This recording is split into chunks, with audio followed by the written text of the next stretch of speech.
Bismillahir Rahmanir Rahim. Assalamu alaikum, students.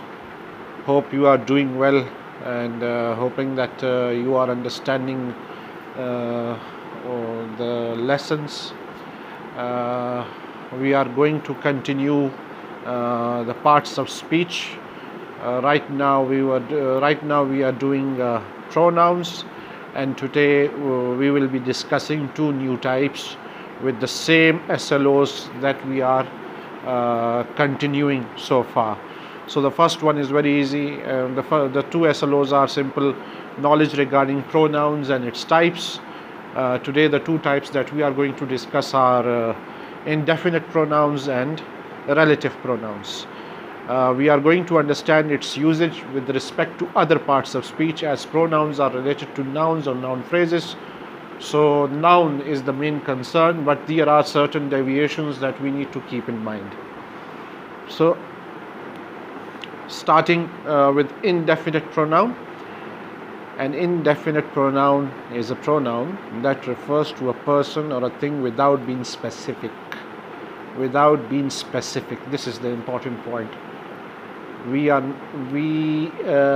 going to discuss certain examples in the later slides, and you will understand the terms without being specific. Like all pronouns, an indefinite pronoun is a substitute for a noun or a noun phrase, but the most common ones are these are single words. I have compiled a list: all, any, anyone, anything, each, everybody, everyone, everything, few, many, nobody, none, one, several, some, somebody, and someone.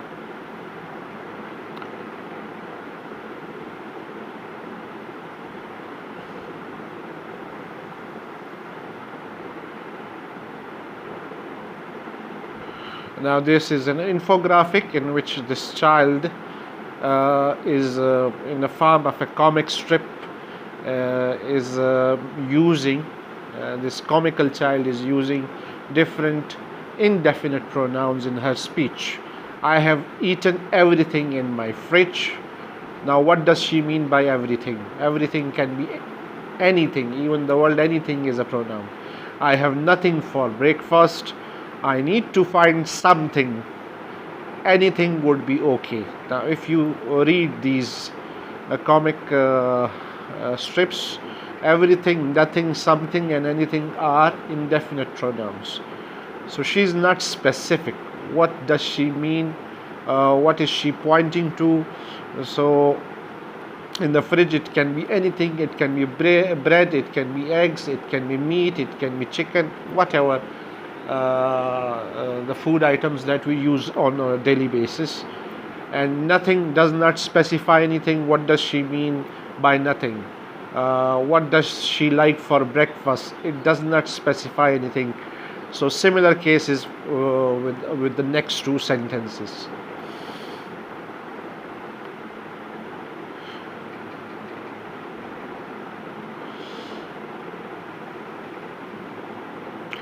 You have to remember this. I have shared this infographic, and in this infographic I have mentioned the third person singulars, the third person plurals, and the third person singular or plural. That is both. And usually pronouns are used with singulars or plurals, and in some cases it is with both singular and plural. The third one is important because it is a bit confusing, it is a bit deviating, but the first two are quite simple. They are used with the helping verbs is, was, does, and has, as in the tenses that we are going to practice later. And the plural forms are used with are, were, do, and have, again the helping verbs that we are going to discuss when we are discussing the different types of tenses. But the third person singular or plural, the five words that are all, some, more, none, or any, they are all used with either singular or plural forms. So these are important, and these you need to remember, and these you need to keep in mind. The most famous sentences with respect to this are more, from more, the indefinite pronoun more. More are coming. This sentence specifies persons or items, and more is coming. More is coming, it specifies food or something which can be eaten. So in both, more is both used as singular as well as a plural. Now in the next slide you will understand the concept much better. Now I have in the next slide I have used Roman Urdu. The sentence is all is mine, which is in Urdu roughly translated sab mera hai, and all are going there, sab wahan ja rahe hain.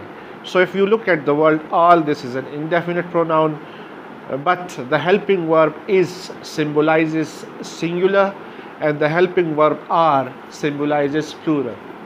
So both these helping verbs are really important, and the concept is very important, that some indefinite pronouns can be used both as a singular as well as a plural. So you can take the snapshot and note down this example by pausing the video.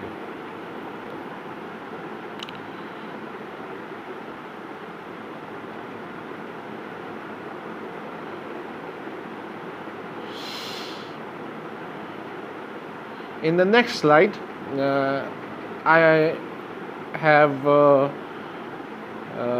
categorized the formal and informal third person singulars, and if you look at the pairing, that is someone, somebody, anyone, anybody, no one, nobody, everyone, everybody. Now if you look at the meaning of someone or somebody, it's the same, koi. If you look at the meaning of anyone, anybody, koi bhi. If you look at the meaning of no one, nobody, koi nahi. Everyone, everybody, tamam, sab log. But the difference is that while we use someone, anyone, no one and everyone, these words in formal writing, that is your academic writing, we can use somebody, anybody, nobody and everybody in informal writing, that is conversational writing or dialogue writing. So for purpose of academics, that is your exam papers, you are supposed to use someone, anyone, no one and everyone as your indefinite pronouns while you are writing something. So this is for academic writing.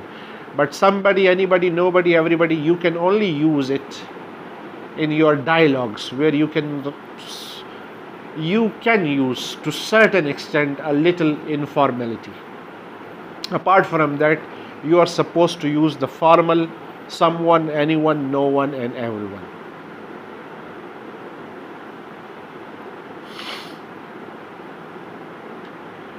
I have collected here a few examples of the usage of indefinite pronouns. They are underlined, and I have just skipped one indefinite pronoun in this series, in these examples. If you can find it, kindly point it out in the comment section, or you can also share it me via SMS or a WhatsApp message. The first, these are quotations of famous literary artists, politicians or philosophers. The first one is, a classic is something that everybody wants to have read and nobody wants to read. So everybody and nobody are indefinite pronouns. Of those who say nothing, few are silent. It's a quotation by Thomas Neal. Nothing and few are indefinite pronouns. Everything is funny as long as it is happening to somebody else. It's a quotation by Will Rogers. Everybody likes a kidder, but nobody lends him money. Everybody and nobody I don't know anything about music. In my line, you don't have to. Elvis Presley, anything is an indefinite pronoun. There is one indefinite pronoun that is not underlined. If you can find it out, kindly mention it in the comment section.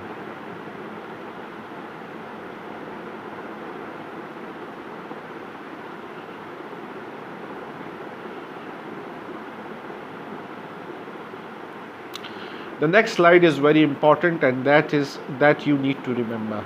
Remember the previous presentation, remember the previous lecture in which we discussed the demonstrative pronoun and the possessive pronoun. We also discussed in the possessive case the weak possessive pronouns, that were basically possessive adjectives, and we also discussed the demonstrative adjectives. Similarly, in indefinite pronoun, we also with indefinite pronoun, we also discuss indefinite adjective. These are not pronouns. These are adjectives. But how they become adjectives, I have discussed a few examples, and I have also pointed out how the pronoun is used over there, whether as an adjective or as a pronoun. When a word like all, any, anyone, etc. is used as an adjective, it is used as an indefinite adjective. It is known as an indefinite adjective. For example, all in the lobby must remain seated. All in the lobby must remain seated. Here, all specifies pronoun. But in the second case, all personnel in the lobby must remain seated. Here, all is qualifying the noun personal. It is modifying the noun personal, so therefore it becomes indefinite adjective. The second example, please take some to Mrs. Chandler, indefinite pronoun. In the next line, please take some lemons to Mrs. Chandler. Now some is qualifying lemons, so here some qualifies lemons, and lemon is a noun, so it becomes indefinite adjective. So you have to keep this in mind, that if it qualifies a noun, then it is not a pronoun. If it qualifies a noun, then it is not a pronoun. Exception, possessive pronouns.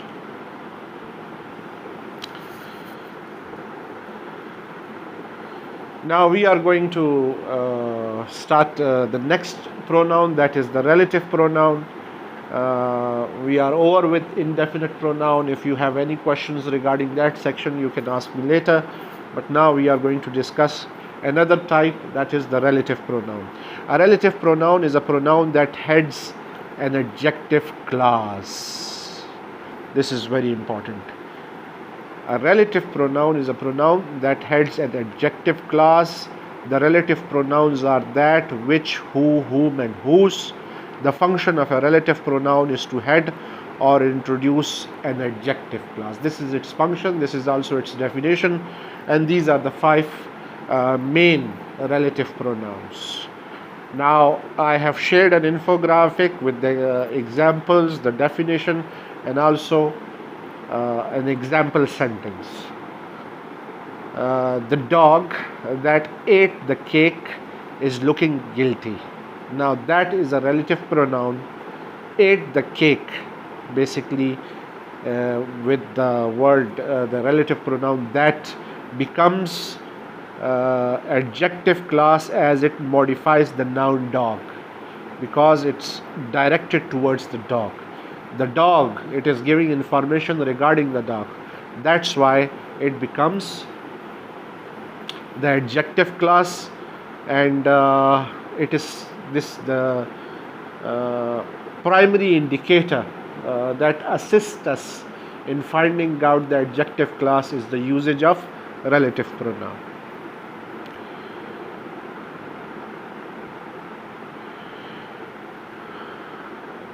An adjective clause follows a noun to identify it. For example, the man who won the lottery is outside. The adjective clause highlighted. Now, won the lottery is the adjective clause, identifies the man. Number 2, to tell us something interesting about it. For example, Inspector Smith, who won the lottery, is outside.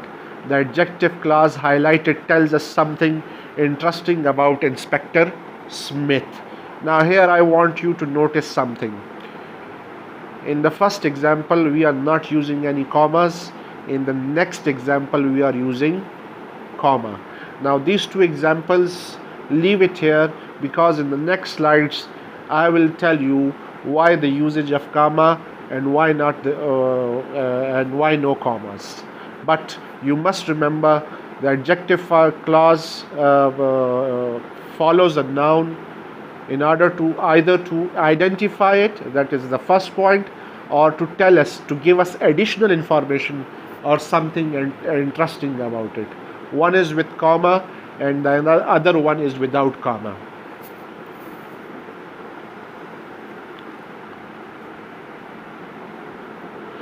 This is another infographic in which comma and no commas are used. I want you to read the sentences.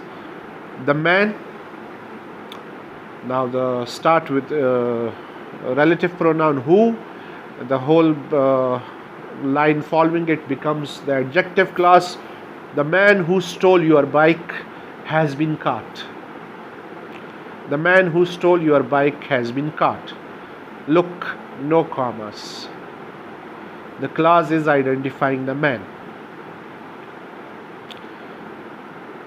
His car, comma, which is 2 days old, comma, broke down again. Relative pronoun used here is which, and the whole part that is following it becomes the adjective clause. No commas are used. Now I am giving you a few seconds to look at these two sentences, and just giving you a hint. What do you think what do you think would happen if we remove the adjective clauses from these two sentences? That is the red part. If we remove the red rectangular part from these two sentences, both with the commas and without the commas. So the first sentence becomes, the man has been caught, his car broke down again. His car broke down again. Now think about it. What do you think?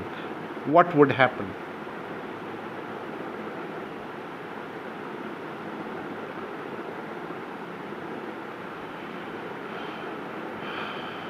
We will discuss this later in the later slides, but now let us remember some important points. Relative clauses are typically introduced by relative pronouns, and that the relative pronoun can function as a possessive pronoun, an object, or a subject, as we saw in the previous examples. When relative pronouns introduce restrictive relative clauses, no comma is used to separate the restrictive clause from the main clause. Remember this. We also know restrictive relative clauses as defining relative clauses. In American English, the relative pronoun whom is used rarely. Now I just wanted to clarify this point because there is a certain deviation of language pattern between the American and British English. You may notice that in the conversation, but it is best to use whom or the term when writing something down. As far as academic writing is concerned, you are supposed to use whom wherever it is necessary.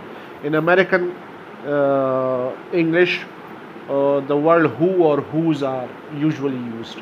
Whom is rarely used or never used in conversations, but in written form it must be used because of the grammatical concepts.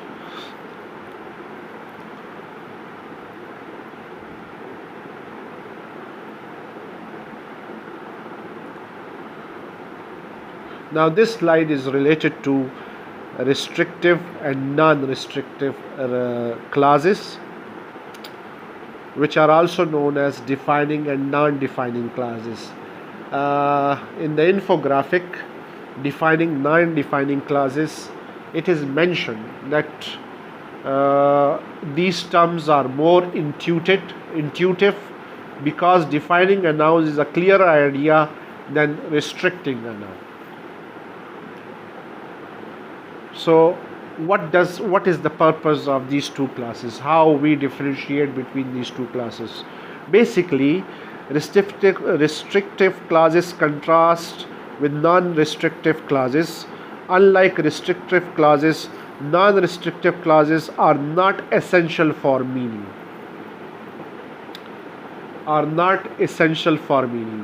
Non-restrictive clauses use commas. Refer back to the slide that I mentioned earlier. And non-restrictive clauses do not use commas. So basically, they just provide bonus information. In non-restrictive clauses, we just get bonus information regarding the noun, which, if it is not present in a sentence, doesn't harm anything. Non-restrictive clauses are so unessential they can be deleted, put in brackets, or more commonly offset with commas. If you do not mention it in the sentence, the comma part, the red part that I told you, if we remove it from the sentence, the information may or may not, the information is not relevant. You can use brackets with it, you can use commas with it, you can delete it from the sentence, because that information is additional. That information is to tell you something interesting. But in the restrictive clauses, you cannot remove the clause, you cannot remove the adjective clause. So if the adjective clause gives you additional information, we call it non-restrictive clause or non-defining. But if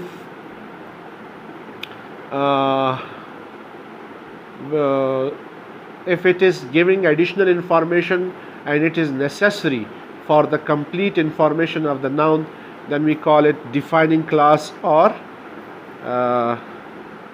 restrictive clause. Look at these two sentences in the next slide. The man who lives next door won the lottery. If we need the man won the lottery, the sentence is complete, the sentence is okay, but we need something about the man. Who is the man? Why is that man mentioned? What do we know about that man? So for that man, we have to use the restrictive clause. We have to give the information, and for that purpose, no commas are needed, because we cannot. This additional information does not require any commas. But if we change the man to Tim Smith, we make it a proper noun. Now, if we are using the name Tim Smith, it means we know the man. We have seen the man. We know that we recognize the man. So we do not need any additional information. We do not need any information regarding him. But for the purpose of other readers, for the purpose of other listeners, we just say Tim Smith, who lives next door, won the lottery. We can simply say Tim Smith won the lottery. In the first instance, the man is not known. The man is not known. We need information regarding the man. But in the second example, the man is known. So the information or the additional information we get is a bonus. So the bonus part can be covered in brackets, can be offset with commas, or can even be deleted from the sentence. So I hope that you have understood the lecture. If you have any questions, you can write it down in the comment section. Even you can write it, you can contact me via WhatsApp. I hope you must have also revised the previous lectures that you have skipped or missed, because skipping any of these lectures means that you will not be able to grasp the concepts regarding the parts of speech completely. So I do hope you are revising it and doing your best. After watching this video, I will be sharing some activity with you guys. I hope you attempt it correctly. I will share the answer key later on. Thank you very much. If you have any questions, please do ask.